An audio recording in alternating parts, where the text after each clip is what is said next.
Some stories aren't told. They're whispered, buried under sand, erased from radios, and locked behind international silence. But this story, it survived, not through headlines, but through the terrified eyes of survivors and the quiet pride of those who finally rose. It's a story of strategy, of rebellion, of a man who became a myth. It's the story of the day the world's most powerful forces walked into a trap so vast, so silent, they didn't even realize they were losing until it was already over. This isn't fiction. This isn't fantasy. This is the Sahel. And this is where it all began. When the desert sand turned red and radio signals went silent, the world finally realized they had underestimated Ibrahim Traoré. It started like any other operation. Quiet, measured, confidence. A foreign convoy moving across the sun-cracked Sahel, armed with the best satellite imaging and global positioning tech. Their orders were precise. Locate, surround, and destroy the rebel cells believed to be destabilizing the region. But what they didn't realize was this. They weren't tracking rebels. The rebels were tracking them. They passed through abandoned villages, empty checkpoints, and shattered roads. The air was dry, yes, but it wasn't just the wind that made it lifeless. Something in the atmosphere felt unnatural. Not a bird, not a bark, not a voice. Just heat, stillness, and silence. The convoy commander, Lieutenant Meyer, reported nothing unusual. His troops were disciplined, calm, but even he couldn't ignore what felt like a phantom tension rising around them. Unbeknownst to them, the desert had already closed in. A week earlier, false intel had been leaked through multiple intercepted rebel communications, maps, coordinates, chatter about supply dumps and recruitment centers. It was too detailed to ignore and exactly vague enough to feel real. The plan? Baited the enemy into believing there was a rebel base hidden near the Irandi Pass. But there was nothing there. No supplies. No rebels. Just sand and silence. Ibrahim Traoré, the man behind the illusion, had spent weeks planning this. Not in bunkers, not behind monitors, but in caves under starlit dunes with whispers and strategy etched into stone.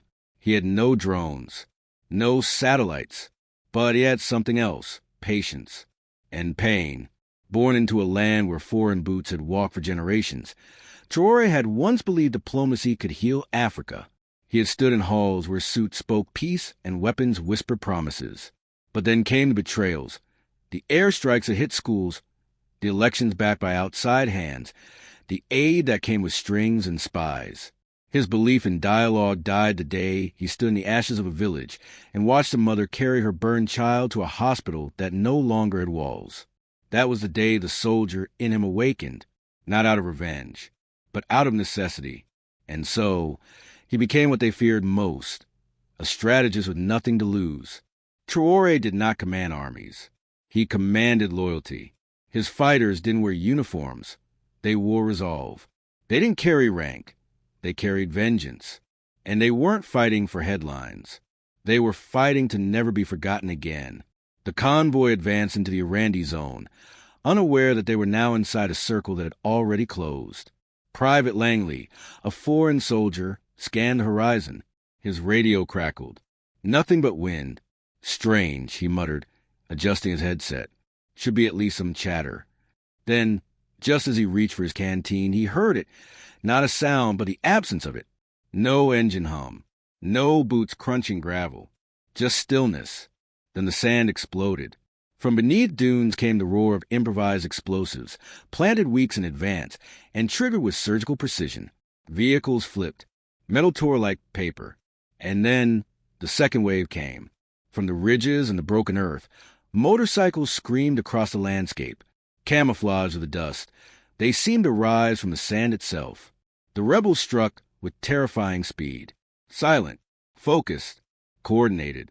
Snipers took positions they had memorized by stars, not by satellites. Fighters used smoke from burning vehicles as cover. By the time the convoy tried to regroup, communications were gone. Signal jammers, buried and activated remotely, had crushed all connections. Traoré had predicted every move. He knew they would fall back to a nearby ridge. He knew their supply drones would be offline due to signal interference. And he knew deeply, that when fear took over, even trained men forget their protocols. That's when the third wave began. Speaker rigs buried in sand began blaring rebel chants and tribal war songs, distorted, ghostly, echoing across the battlefield. The psychological warfare was devastating. One soldier began screaming. Another dropped his weapon and fled into the dust. Private Langley, shaking, fell to his knees. "This isn't war," he whispered. "This is something else." By the time night fell, 126 soldiers had vanished, some into the fire, others into the silence. Not one vehicle survived intact. Even the black boxes were missing. And Ibrahim Traoré? He wasn't even there. He watched it all from a secure cave 20 miles away, listening to the chaos through patched satellite signals, smiling. But not in joy, in resolve. He didn't want blood. He wanted freedom.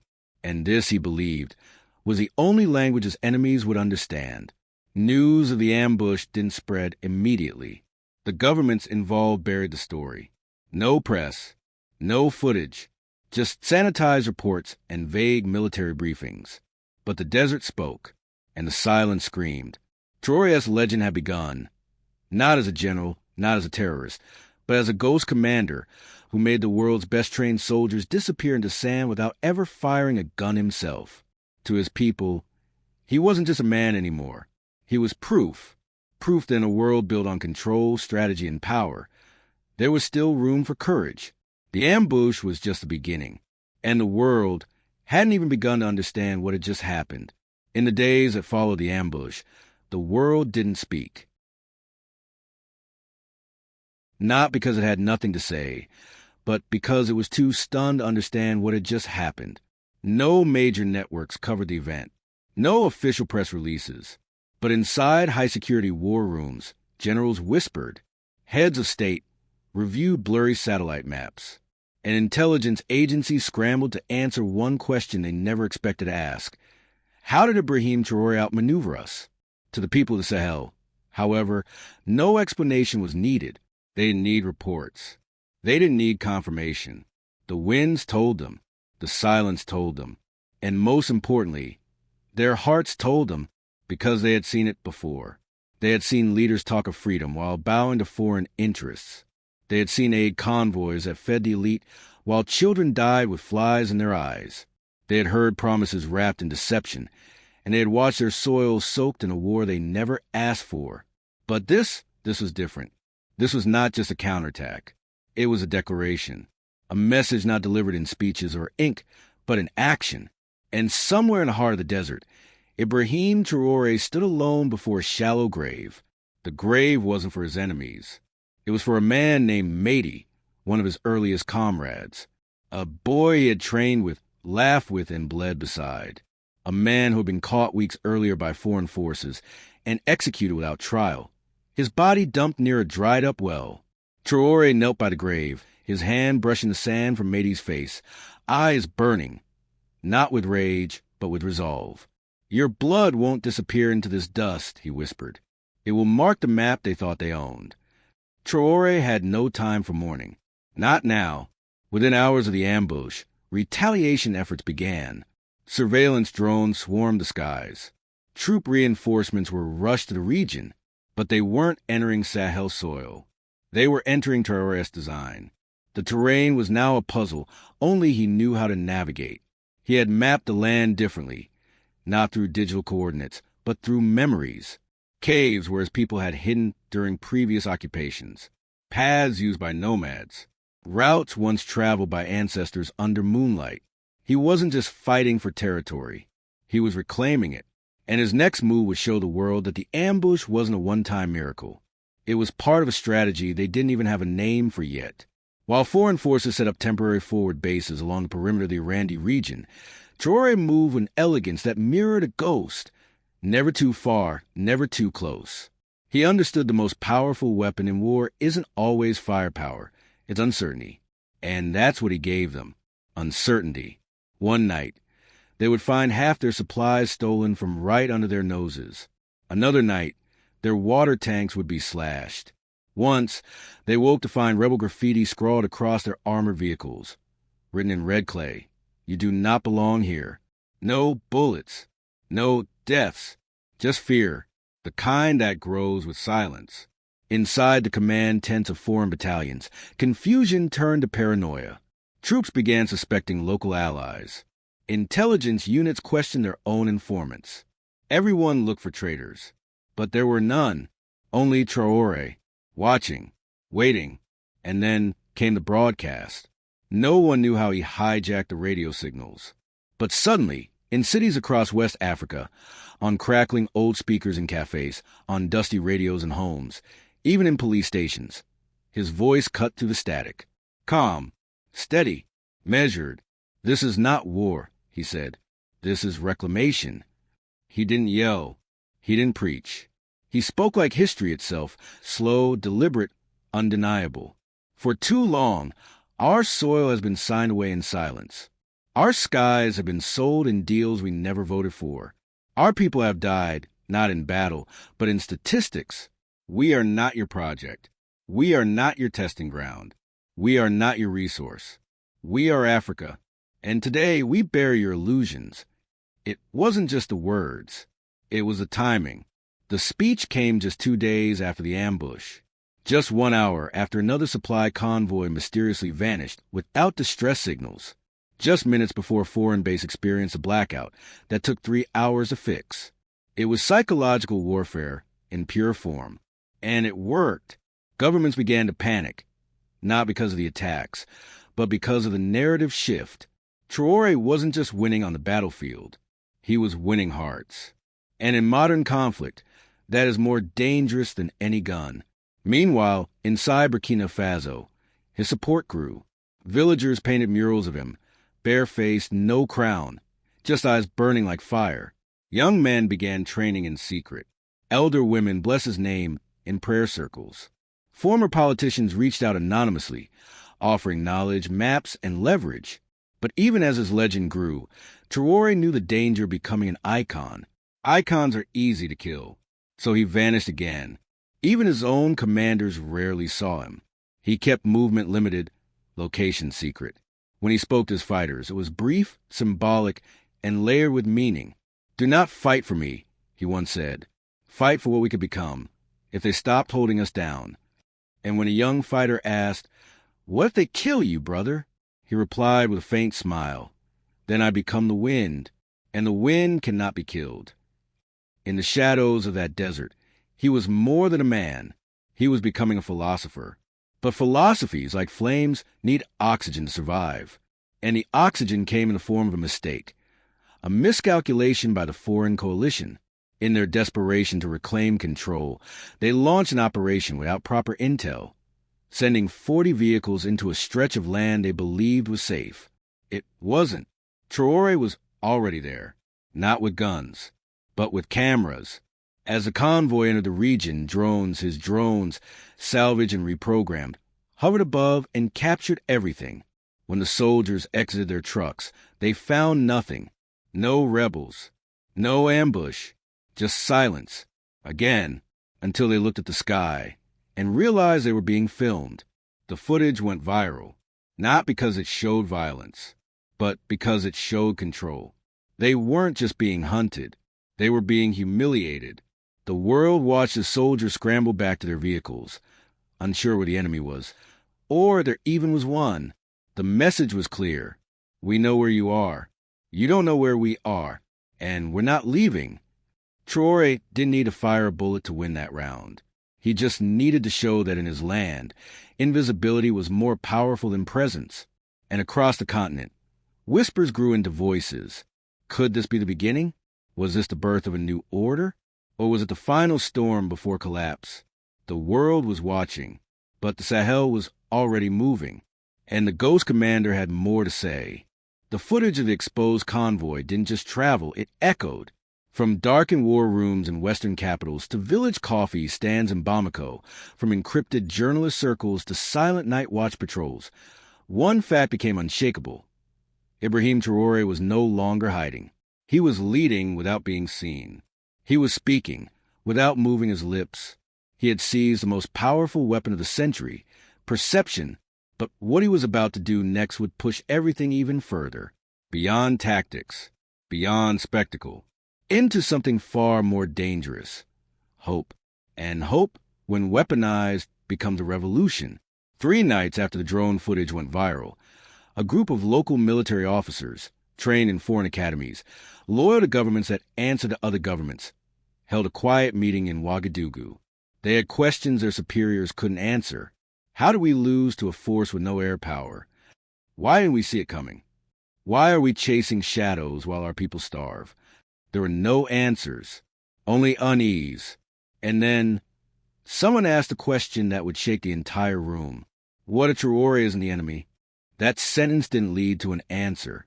It led to silence so deep you could hear the weight of fear settle into the air. Because they all knew, once you question the script you were handed, you no longer know which side of the story you're in. Meanwhile, Traoré was preparing something even more audacious than an ambush. He was preparing a message that couldn't be censored. The traditional media networks were locked down, government-controlled. But across the Sahel, people had always used something else: radio. Old, dented, static-filled radios powered by sun and hope. And so, through a hidden network of transmitters and repurposed military tech, Traoré launched the Sand Signal, a pirate broadcast that aired only at night and only for 7 minutes. Each transmission began the same way, with the sound of wind, then a voice not booming but intimate, like someone speaking just behind your shoulder. My name is no longer important. It would begin. But my question is, and then came the stories, not of war, but of truth. Stories of men who had sold their land for security and received none. Of women who carried water further than some leaders carried responsibility. Of children who learned to fear the sound of helicopters more than thunder. Then came the questions. If they say we're free, why do they still command our skies? If they say they protect us, why do their soldiers never guard our schools? If they say we are equal, why must we kneel before debt we never borrowed? Each night, a new theme. Each word, a cut through the carefully woven cloth of global narrative. And every morning after, the streets would hum with quiet conversations. Old men debated in markets. Young women whispered by rivers. Children asked their parents things no classroom had taught them. And in offices built by foreign contracts, powerful men felt something slip through their fingers: control. But not everyone was inspired. Not everyone was ready. In a fortified base near the southern border, a local commander named Colonel Diarra received new orders: neutralize all rebel sympathizers, media towers, and any known associates of Ibrahim Traoré. No delay, no debate. Diarra had served for years, decorated, obedient, loyal. But that morning, as he stared at the names on his list, names of people he'd eaten with, grown up near, prayed beside, something in him cracked. He took the list. He burned it. And that night, without announcing it, he disappeared. 3 days later, he was seen, wearing no rank, no medals, no boots, just walking across the dry horizon with others like him, toward a place only few knew how to find. He wasn't defecting. He was surrendering, not to an army, but to an idea. And the movement grew. By now, whispers became gatherings. Radio listeners became organizers. Traoré's fighters multiplied, not just in numbers but in cause. They no longer called themselves rebels. They called themselves the Forgotten Sons. No uniforms, no hierarchy, just purpose. But with every new name, every new face, the risk grew. Traoré knew too well what happens when the fire grows too fast. That's when the smoke gives you away. And the smoke came quickly. At exactly 0200 hours, a foreign missile strike leveled a known rebel hideout on the edge of the Mopti region. 17 dead, no survivors. One of them, a teenager named Ayuba, was just 15, barely trained, carrying a radio instead of a gun. He had once asked Traoré, "Do you think they fear us?"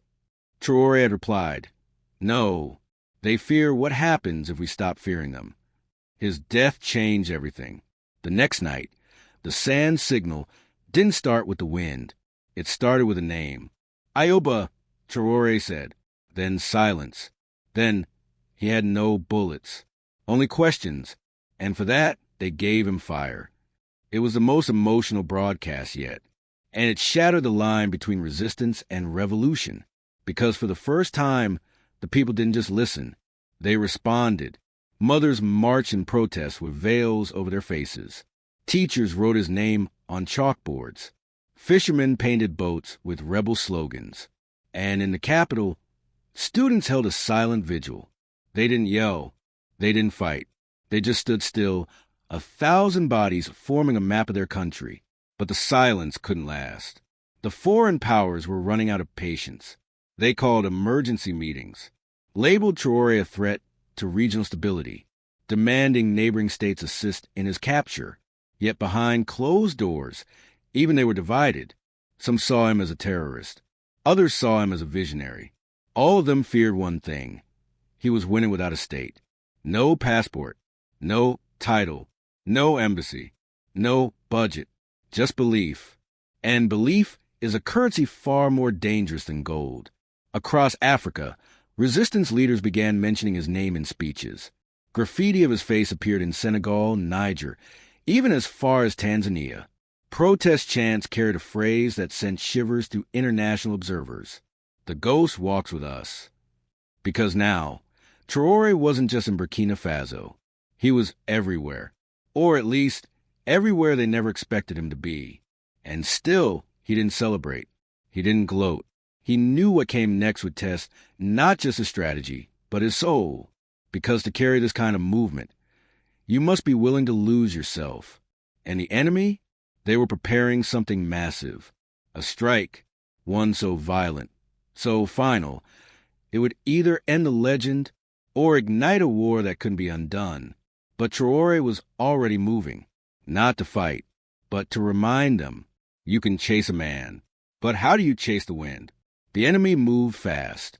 After weeks of being outmaneuvered by silence and shadows, foreign forces approved what they called Operation Final Flame. It was not meant to capture. It was not designed to negotiate.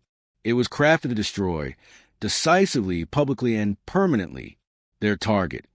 A cluster of rebel camps reported near the abandoned Tingaro salt mine, where satellite heat signatures and drone footage suggested increasing rebel traffic. But what the satellites saw was only what Traoré allowed them to see. He had been feeding them activity. Smoke, movement, camps, campfires. He knew they'd be watching. He wanted them to come. Because the salt mine was no longer a mine. It was a mirror. For weeks, Traoré's engineers had been preparing it, building reflective decoys, smoke-emitting machinery, and burying heat pads into the earth to simulate body signatures. He wasn't just anticipating the strike. He was welcoming it. And when the strike came, it did not come quiet. It began with a warning. At 4:18 local time, a massive rumble tore through the valley. Missiles, drones, and low-flying aircraft lit up the early sky, roaring into what they believed was a rebel stronghold. They hit nothing. No bodies. No fighters. Just reflections. Empty gear. Machines that mimic life. They hit a mirage. But the real impact wasn't in the sand. It was in what happened next. Across the Sahel, footage began to emerge. Not from state media, not from journalists, but from villagers, farmers, travelers. Videos of fire raining down on the empty earth. Screams, explosions, dust swallowing light. And then came the photos. Charred land, craters, burnt-out wildlife. One image of a dead camel beside a shattered transistor radio went viral within hours. It became a symbol, a rallying cry, a punchline to global failure. Traoré released a single sentence across his encrypted channels. They brought thunder to chase silence, and struck only themselves. Operation Final Flame had failed, but its failure wasn't just tactical. It was moral. In their desperation to win a war of optics, they had handed Traoré the one thing he had been waiting for. Sympathy. The world, once cautious to speak his name, now began to ask questions out loud. Who exactly is Ibrahim Traoré? How does a man with no navy, no air force, no state, outsmart generals trained by empires? The more they tried to erase him, the more visible he became. And yet, amid all of this, he remained hidden, because Traoré understood something the world had forgotten. A myth does not grow by being seen. A myth grows by being believed. And belief was spreading, not just across the Sahel, but across the continent. In Ghana, students performed poetry inspired by his speeches.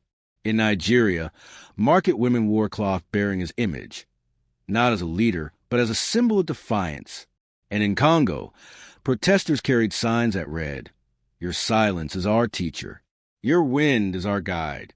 But as belief spread, so did betrayal, because every revolution breeds cracks. Some within his own network grew impatient. They wanted more attacks, more fire, more victories to broadcast. Others questioned his decision to avoid targeting certain foreign assets. "He's going soft," one rebel commander said in private. "We have momentum. Why wait?" Traoré heard these whispers, and he let them grow, because he knew what was coming. A fracture. He had seen it before in movements across the world. Great ideas, torn apart by ego. He wasn't afraid of enemies. He was afraid of impatience. So he called a meeting, not in a cave, not in a forest, but in the center of an abandoned town once used as a foreign outpost. There were no guards, no guns, just a circle of fire, and men who had risked their lives for the dream. "I hear your doubts," he said, voice low but unshaking. "I see your hunger." One fighter stepped forward. "Then give us something to fight, Commander, not just symbols, not just speeches." Traoré stared into the flames, then spoke. "I'm not here to fight. I'm here to outlive." They didn't understand, so he told them a story about a tree that grows in silence, not flashy, not fast, but deep, roots so far below the surface that storms cannot shake it. "You want to see the tree," he said, "but I'm building the roots." A long silence followed. Then, one by one, they nodded because they remembered. They remembered the first time they met him, not as a legend, but as a man. The man who shared his last bottle of water. The man who walked behind the line, so no fighter would feel lesser. The man who buried the fallen himself when no one else would. This was not about ego. It was about endurance. And yet, while Traoré quelled tension within his camp, a storm was gathering beyond his borders. International envoys began pressuring Burkina Faso's transitional government. Threats of sanctions, embargoes, aid cuts, all with one goal: bring Traoré to the table or bring him down. But the government didn't respond, because the government was fractured too. Some quietly supported him, others feared him, and all of them knew his shadow was longer than their reach. Still, pressure mounted, and with pressure came miscalculations. An Allied intelligence unit leaked the location of one of Traoré's safe houses, believing it to be his primary base. At dawn, an elite strike force was deployed. They surrounded the house, broke down the doors, only to find an old woman, blind, sitting beside a radio. She looked up, smiled, and said, "He left this morning. Said to tell you, the wind was here. Now it's gone." They found nothing else. No maps, no weapons, just a short note written on a torn cloth. "Chase me, and I'll teach you how to get lost."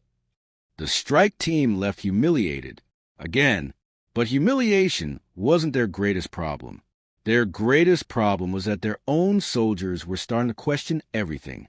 Whispers of Traoré's discipline, his restraint, his planning, his patience.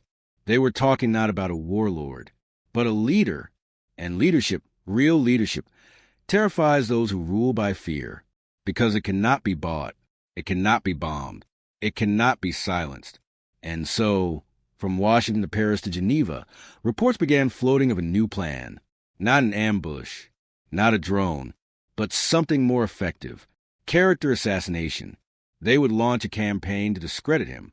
Fake interviews, forged documents, claims of foreign funding, accusations of extremism. They would pollute the legend until belief cracked. But Traoré already knew this tactic, and he had a counterstrike prepared, not in weapons, but in confession, and it will arrive just in time to tear every lie apart. The question now wasn't the world could stop him. It was whether the world could handle what he would reveal next, because the next battle wouldn't be in deserts or valleys. It would be true, and Traoré had been preparing for it all along. The storm was no longer in the sky. It was in the airwaves, in the whispers, in the systems cracking under their own weight. Ibrahim Traoré didn't need to fire a bullet in these final days. He had something stronger, truth shaped into thunder. The enemy moved quickly, desperate to turn the tide. They launched their plan of deception. Forged documents began surfacing online. Stories claiming Traoré was secretly funded by hostile states. Allegations that he ordered the execution of innocents. A photo even appeared of him supposedly drinking champagne with arms dealers. But it was all wrong. The signatures were fake. The documents were dated at times when Traoré had been in hiding. The photo? AI generated. Its background a cocktail lounge that didn't exist anywhere in Burkina Faso. But propaganda doesn't need to be accurate. It just needs to be fast. And for a moment it worked. Doubt crept into the minds of some followers. Volunteers hesitated. Even local leaders began pulling back. Fear returned. But Traoré didn't panic. He understood something the enemy never could.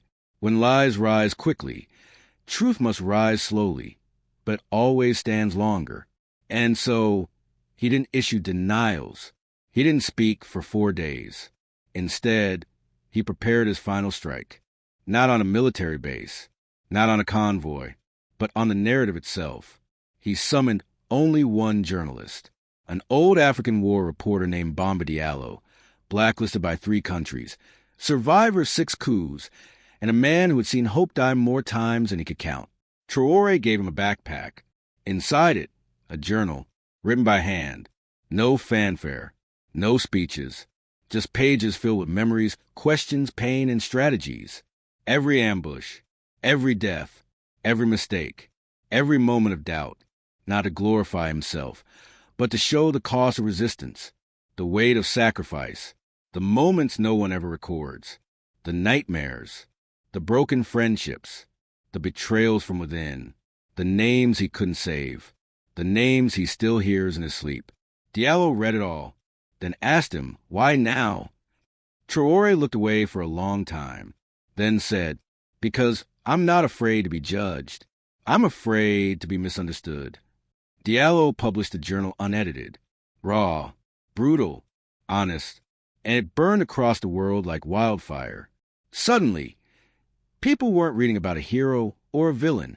They were reading about a human, one who broke, who bled, who doubted himself, but who never stopped believing that his people deserved more than survival. They deserved dignity. And in a world that often only listens when a man becomes myth, this vulnerability hit harder than any ambush ever could. It rewrote everything. Suddenly, those who once dismissed him now looked again. Activists in Europe read the journal in book clubs.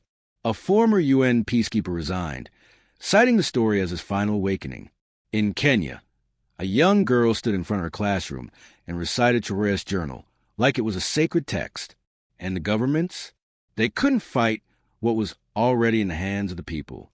So they stopped attacking the man and started fearing the movement. Because movements don't die when you kill the leader. They die when people stop believing. And now, they believed more than ever. In the final Sand Signal broadcast, Traoré's voice returned. It was quieter, tired, but clearer than ever. I have walked deserts with no water. I have carried friends to graves too shallow for their stories. I have hidden so long that I forgot what the sun felt like. But I never forgot who I was. And I never forgot what they took from us. He paused, then added, if I disappear tomorrow, do not look for me. Look for the roads I cleared. Look for the courage I planted. And walk. And then the signal cut. No goodbyes. No end music. Just silence. That was the last time anyone heard his voice. Some say he fled to the mountains. Others say he was assassinated and buried in an unmarked grave. And others say he became the wind. But wherever he went, the legacy remained. Because the Sahel never returned to what it was. Not completely. Something had changed. Governments had to answer questions they'd ignored for decades. Foreign powers lost access to regions they once entered freely. And in towns that once feared speaking, children now ask things aloud. They asked, why are we poor in the richest land on earth? Who decides what we deserve? What if we're not the problem? What if we're the answer? And maybe that was the greatest ambush of all. Not one built with guns or mines, but one built with awakening. Because the greatest fear of any empire is not an army. It's a question that spreads. And Ibrahim Traoré, he became that question. They called him a rebel, a terrorist, a ghost. But history has a strange way of changing names when the dust settles. And in the silence that followed, a new title began to echo, not in palaces or press conferences, but in the hearts of the forgotten, the man who made us remember. No medals, no monuments, just wind and memory, and a map forever changed. Because in a world that tries to erase those who resist, he left behind something they couldn't destroy. A voice. If this story moved you, don't let it end here. Share it. Whisper it. Write on walls. Pass it to someone who's been told they don't matter. Because truth, when passed from hand to hand, can become a revolution. And revolutions don't always start with noise. Sometimes they start with a whisper in the sand. And that whisper is still alive. Will you listen?